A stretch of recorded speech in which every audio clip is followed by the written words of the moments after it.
है क्या क्या मुद्दे आपने उछाले, क्या क्या मुद्दों पे किया और कितना जो आज वोटर वोट डालने के लिए जा रहा है, क्या लगता है कि आपको अगर वो वोट डालेगा तो क्यों डालेगा? देखो, उन्होंने महसूस किया कि रमन बल्ला हमेशा इनके साथ यहाँ पे खड़ा रहा।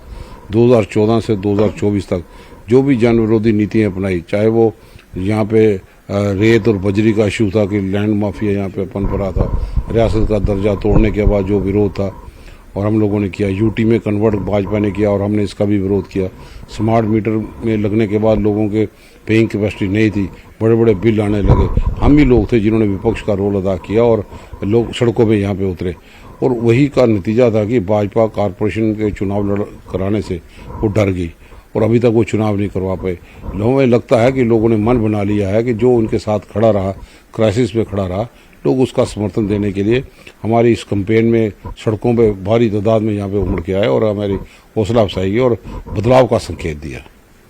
जब आप ट्रैवल किया आपने, चाहे वो सीमावर्ती इलाकों में है, चाहे रियासी में गए आप, चाहे कहीं पे भी गए, आपने क्या महसूस किया? लोगों में क्या फीलिंग थी? लोग क्या बेसिक इश्यूज को दरकिनार किया गया। लोगों के पास राशन डिपो में राशन की कहीं पे बड़ी किल्लत थी और वो स्केल जो कांग्रेस दिया करती थी वो नहीं मिला और बड़ा हाई रेट पे था। हम तो 8 रुपये किलो 2014 में देते थे, आज तो 40 रुपये किलो। और राशन डिपो में कैरोसिन ऑयल और दूसरा और बॉर्डर के दूर दराज इलाके में भी आज भी कनक वहाँ पे प्रोवाइड किया। कल मैं मोर गया था, गुलाबगढ़ गया था, वहाँ पे लोगों को कनक सप्लाई की जाती है और स्केल कुछ नहीं। लेबर क्लास लोग हैं, बाहर हिमाचल वगैरह में जाके वो काम धंधा करते हैं। तो लोगों की दिक्कतें, जब रोजगार कहीं नहीं रहा, रोजगार के घोटाले सामने आए और 12th पास करने वाले बच्चों को भी पंजाब और हरियाणा में CUT को इंट्रोड्यूस करके उनको भेजा पड़ा, तो लोग तो परेशान थे, परिवार परेशान है, क्योंकि इन्वेस्टर जम्मू कश्मीर में कोई नहीं आया कि जिसके माध्यम से हम प्राइवेट सेक्टर में भी नौजवानों को रोजगार दिला पाते। हेल्थ इंफ्रास्ट्रक्चर यहाँ पे कोई इतना उभर के नहीं आया। कितनी देर पहले उद्घाटन यहाँ पे हुआ, लोगों ने बंद करके 3 दिन जम्मू एम्स लिया, तो अभी तक उसके कहीं पे ग्राउंड में वो पोजीशन नहीं है। लोग महसूस करते हैं कि जहाँ पे 3500 स्कूल से ज़्यादा इन लोगों ने बंद कर दिए, रोजगार कहीं नहीं दिया, टीचर्स को लिस्ट भी नहीं निकाल पाए, तो कसूर तो भाजपा का है। ये टैक्स वसूलने वाली सरकार है, यहाँ पे टैक्स टेरर क्रिएट करने वाली सरकार है। GST CGST, बड़े बड़े रिलायंस स्टोर, तो लोकल जो चेन सिस्टम था, लोकल दुकानदार थे, वो मारे गए। ट्रांसपोर्ट सेक्टर ने ज़्यादा हिट यहाँ पे किया। टूरिस्ट पिलग्रिम स्टेट होने के नाते टूरिस्ट डेस्टिनेशन सेंटर जम्मू में ये बना नहीं पाए, तो लोगों को दुख इस चीज़ का था कि रिफ्यूजी काफ़ी तबका इस इलाके में है। और Manmohan Singh ji joint parliamentary committee के माध्यम से 30 लाख रुपए की घोषणा यहाँ पे की थी और भाजपा की सरकार ने डबल इंजन का प्रशासन है, रिफ्यूजीज को लाइटली लिया और 5.5 लाख तक उसको सीमेंट के रह गए। बाद में वन टाइम सेटलमेंट में दूसरे पैसे देने की बात कहीं नहीं की। जब रिफ्यूजीज को नज़रअंदाज करेंगे तो लोग तो गुस्सा प्रकट करेंगे और सब तबके का मन है कि ये बदलाव करेंगे, क्योंकि ये लोगों के मुताबिक और आम आदमी के मुताबिक खरा नहीं उतर पाए। हमारी नजर इस पर रहेगी। कैमरामैन चांद के साथ समीर भट्ट, न्यूज़ 18 जम्मू। और जम्मू की पोलिंग स्टेशन पक्की ढक्की से जानकारी दे रहे हैं हमारे संवाददाता राजेंद्र टिक्कू। उस वक्त क्या उन्होंने देखा है, देखिए एक स्पेशल रिपोर्ट।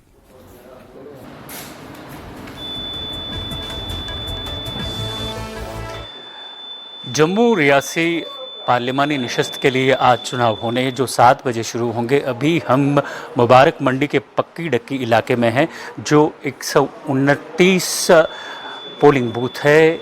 यहाँ पे जो अमला है वो बिल्कुल तैयारी में है। अभी यहाँ पे जो EVMs हैं और बाकी जो कागजात हैं उनका मुआयना किया जाता है और EVMs को इंस्टॉल किया जा रहा है। यहाँ पे पक्की डक्की में आप देख सकते हैं कैसे अमला अभी काम में जुड़ा है और EVMs को इंस्टॉल किया जा रहा है। जो 7 बजे यहाँ पे चुनाव शुरू होगा और ये कहा जाए कि सिक्योरिटी के इंतज़ामात की अगर बात करेंगे वो बिल्कुल पुख्ता किए गए हैं हर पोलिंग बूथ में। और यहाँ पे अगर कहा जाए पक्की डक्की का इलाका है और यहाँ करीबन 3 से 4 पोलिंग बूथ है जो यहाँ इस इंस्टीट्यूशन एक स्कूल है यहाँ पे कायम किए गए हैं। देख सकते हैं आप, ये 128 पक्की डक्की का पोलिंग बूथ है जहाँ पे अभी अमला बिल्कुल EVM मशीन्स और बाकी तरह तैयारियों के साथ यहाँ पे लगा हुआ है, देख सकते हैं आप। और 7 बजे चुनाव यहाँ पे शुरू होगा और लोगों का आना भी यहाँ पे तय 7 बजे के करीब ही होगा। कैमरामैन चांद डोगरा के साथ में राजिंदर, न्यूज़ 18 जम्मू। तो आज जम्मू के लोग जो है जम्मू के वोटर तय करेंगे कि किसे भेजना है संसद में। जाहिर सी बात है कि संसद में भेजे जाने के लिए जो 3 प्रमुख चेहरे बताए जा रहे हैं उनमें से एक रमन भल्ला है जो कांग्रेस के उम्मीदवार हैं, यानी INDIA के उम्मीदवार है, तो इसलिए उन्हें सपोर्ट हासिल है NC का, PDP का। दूसरी तरफ जो अहम नाम है वो है जोगेश किशोर शर्मा, 2 बार के सांसद हैं और आज उनके पास मौका यह है कि क्या उनके काम से संतुष्ट है उनके इलाके के लोग और क्या उन्हें तीसरी बार भी जोगेश किशोर शर्मा को आज वो भेजेंगे संसद में। क्या ये फैसला आज डालेंगे EVM के जरिए, ये काफी अहम देखना होगा। लेकिन ऐसा जैसे मैंने आपको पहले बताया कि कुल 22 उम्मीदवार हैं जिनमें से 12 निर्दलीय हैं, तो 12 निर्दलीय और बाकी अलग अलग पार्टियों से, तो कुल 22 उम्मीदवार हैं। क्या इनके नाम पर जो वोटिंग होनी है वो किस हद तक वोटिंग होगी, क्या मुद्दे रहेंगे अहम। लेकिन उसके बाद हम आपको ये बता दें कि जम्मू कश्मीर नेशनल कॉन्फ्रेंस के जम्मू प्रांतीय अध्यक्ष एडवोकेट रतन लाल गुप्ता ने दावा किया है कि जम्मू रियासी से इंडिया ब्लॉक के उम्मीदवार रमन भल्ला विजयी होंगे।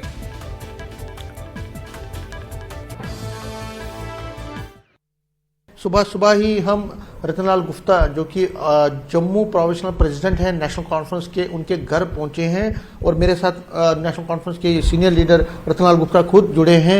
उसके बाद कुछ टाइम के बाद वो ये वोट भी डालने जाएंगे, लेकिन सुबह सुबह उनके घर में हम उनसे बात कर रहे हैं।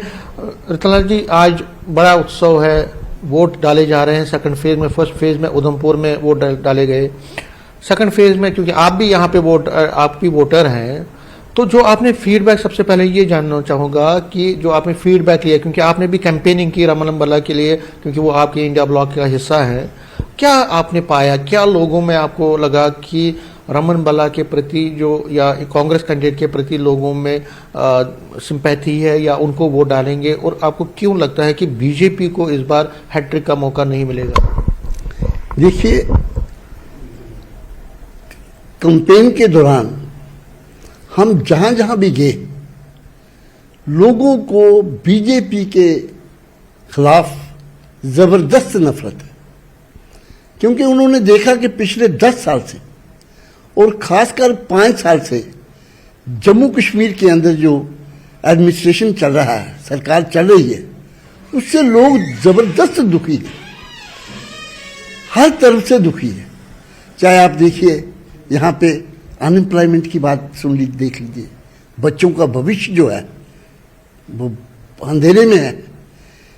बिजली की हालत देखी आपने, पानी की हालत देखी आपने। कंडी बेल्ट में हम लोग जब कैंपेन के लिए गए तो लोग पानी के एक एक बूंद के लिए तरस रहे थे। सबसे बड़ा मुद्दा यही है कि पिछले 5 साल से जम्मू कश्मीर के अंदर ये जो सरकार है, बीजेपी स्पॉन्सर्ड सरकार जो है, प्रॉक्सी गवर्नमेंट जम्मू कश्मीर के अंदर चल रही है, टोटली फेल हो गई है, हर फील्ड में फेल हुई है।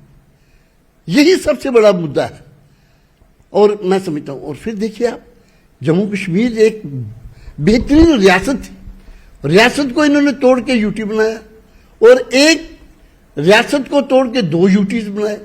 अब मुझे बताइए कि हमने तो दुनिया के इतिहास में आप देखिए कि मतलब यूटी से स्टेट बनती है, स्टेट से यूटी बनते कभी देखा है आपने? मतलब रिवर्स गियर में कभी सुना है आपने? मेरा कहने का, कोई डेवलपमेंट की बात करते हैं साहब, हम जम्मू कश्मीर के अंदर डेवलपमेंट कर रहे हैं। क्या डेवलपमेंट किया इन्होंने 5 साल से? मुझे बताइए कितनी इंडस्ट्रियलाइजेशन हुई है यहाँ पे, कितने यहाँ, बल्कि यहाँ पे जो इंडस्ट्री थी, मोर देन 50% इंडस्ट्री वो बैठ गई। लोग जो वर्कर वहां काम करते थे वो रोड पे आ गए। तो इस कॉन्स्टिट्यूंसी के लोग भी ग्रस्त हैं आपको लगता है, मतलब वो नाराज हैं आपको लगता है? जबरदस्त नाराज है। आप देखिए डेली वेजेस का मसला, 3-4 साल से बेचारे बाल बच्चे को लेकर वो रोड पे आए हुए हैं, कोई आदमी उनको पूछने वाला नहीं है। मतलब किसी चीज की सुनवाई है ही नहीं। अगर पानी नहीं कहीं पहुंचा, कोई शिकायत करता है, कोई सुनने वाला ही नहीं है, टेलीफोन उठाने वाला नहीं है। अनएम्प्लॉयमेंट की बात इन्होंने वायदा किया था कि भाई साहब हम बॉर्डर जो एरिया है वहां से हम 2 बटालियन पैरामिलिट्री फोर्सेस पुलिस की रेस करेंगे। आज वो बच्चे बेचारे तरस रहे हैं, उनको फार्म भरवाए गए, दड़वाया गया, टेस्ट लिए गए और आज तक उनके नाम कहीं लिस्ट में ही नहीं है। खुश कौन होगा? किसी मतलब हर तरफ से लोग परेशानी के जूझ रहे हैं। तो आप सुन रहे थे एनसी के लीडर रतन लाल को, तो सब अपने अपने तौर से दावा कर रहे हैं, दावे सबके मजबूत, सबको लगता है कि पार्टी उन पर भरोसा करेगी और उनके भरोसे तक जो वोटर है, जो जनता है, वो उनका भरोसा पर होगा, उनको कामयाबी मिलेगी। लेकिन इस बीच हम आपको बता दें कि मैंने जैसा पहले आपको बताया कि आज दूसरे चरण के तहत वोटिंग हो रही है। आज 7 बजे यानी कि कुछ ही समय बाद वोटिंग का अमल शुरू हो जाएगा। पूरे देश भर में आज 13 राज्य और केंद्र शासित प्रदेश हैं, जिन्हें मिलाकर कुल 89 सीटों पर वोटिंग हो रही है। उन 89 में से 89 में से एक सीट है आज जम्मू की। जम्मू में कुल 22 उम्मीदवार हैं, जिनमें से 12 उम्मीदवार जो वो निर्दलीय हैं। इन 12 निर्दलियों को मिलाकर कुल 22 उम्मीदवार मैदान में, यानी कि जो वोटर उनके पास ऑप्शन है 22 लोगों का। 22 में से किससे वो चुनते हैं, 22 में से वो शख्स कौन होगा जो संसद के लिए चुना जाएगा, ये आज तय करना है जम्मू, राजौरी, रियासी और सांबा जिले के लोगों को। इस वक्त हम रुख करेंगे अपने रिपोर्टर का, जो दिनेश सुदान मौजूद है हमारे साथ आरएसपुरा से। दिनेश, आप आरएसपुरा में किस जगह पर हैं और हमें यह बताएं कि क्या वोटिंग के लिए लोगों का आने का सिलसिला शुरू हो चुका है? इस वक्त मैं आरएसपुरा के मरालिया पोलिंग स्टेशन पे हूँ। आप तस्वीरें देख सकते हैं वहाँ की। फिलहाल अभी तो लोग यहाँ पर पहुंचे नहीं हैं, क्योंकि 15 मिनट अभी है वोटिंग शुरू होने को लेकर। बाकी अगर बात की जाए तो यहाँ पर जो है सुरक्षा व्यवस्था जो है काफी कड़ी की गई है और कुछ देर बाद ही जो है वोटिंग यहाँ पर शुरू हो जाएगी और लोगों का आना यहाँ पर जो है वो शुरू हो जाएगा। जी तो दिनेश, किस तरह की आप सुविधा देख पा रहे हैं वहां पर पोलिंग बूथ पर, और सुरक्षा को लेकर के तैयारियां कैसी हैं? सुरक्षा के दृष्टिकोण से क्या तैयारी है और जो वोटर आएंगे उनको सुविधा को लेकर क्या तैयारी है? बात की जाए तो सुरक्षा के लेकर आप देख सकते हैं कि पैरामिलिट्री फोर्स के जवान जो हैं वो यहाँ पे तैनात किए गए हैं। जम्मू कश्मीर पुलिस के जवान वो यहाँ पर तैनात किए गए हैं। अगर सुविधा की बात की जाए तो यहाँ पर जो है जितने भी वोटर्स आएंगे उनके लिए यहाँ पर व्हील चेयर है, जो लोग व्हील चेयर यहाँ पर प्रोवाइड की गई है। पानी की यहाँ पर व्यवस्था की गई है। हर प्रकार की व्यवस्था जो है यहाँ पर फिलहाल की गई है। और अगर बात की जाए इस पोलिंग बूथ की तो यहाँ के हर पोलिंग बूथ पर जो है सीसीटीवी कैमरा जो लगाए गए हैं, जिसकी लाइव स्ट्रीमिंग जो है अधिकारी जो है अपने कंट्रोल रूम पर जो है सीधा देख सकते हैं। जी जी तो हमें एक और चीज हमें बताइए हमारे दर्शकों को कि ये आरएसपुरा में अगर मुद्दे की बात की जाए कि मुद्दे कौन कौन से आरएसपुरा में ज्यादा हावी रहे, और जब वहां पर प्रचार के लिए अलग अलग पार्टियों के नेता या दूसरे और लोग पहुंचे थे तो उन्होंने किन मुद्दों को उठाया था? आरएसपुरा क्षेत्र की बात की जाए तो यहाँ पर जो मुद्दों को लेकर बात की जाए तो यहाँ पर लोकल मुद्दे जो हैं वो सबसे ज्यादा यहाँ पर रहे हैं। चाहे वो बिजली का मुद्दा हो, चाहे वो सड़क का हो, चाहे वो पुल का हो, लोकल मुद्दों का जो है यहाँ पर सबसे ज्यादा जो है लोगों के लिए यही मसला है कि लोगों को वो सुविधा इस इलाके में जो है नहीं मिल पाई। उसको लेकर जब यहाँ पे अलग अलग कैंडिडेट आए, उसको लेकर लोगों ने उसमें उनके प्रति रोष भी दिखाया। फिलहाल आज वो वक्त आ चुका है जब लोग अपना मतदान का प्रयोग करके जो है अपना कैंडिडेट जो है वो चुन पाएंगे। जी और दिनेश, आप हमारे साथ बने रहे। अब रुख करेंगे अब चरणजीत का। चरणजीत हमारे साथ मौजूद है सांबा बॉर्डर से। चरणजीत, कितना अहम है आज का दिन? आज की सुबह क्या बता रही है? अब जो पहले चरण में बारिश ने थोड़ा रखना डाला था, लेकिन आज की सुबह आप सांबा बॉर्डर के आसपास किस तरह का देख रहे हैं और क्या लोगों के आने का सिलसिला शुरू हो चुका है?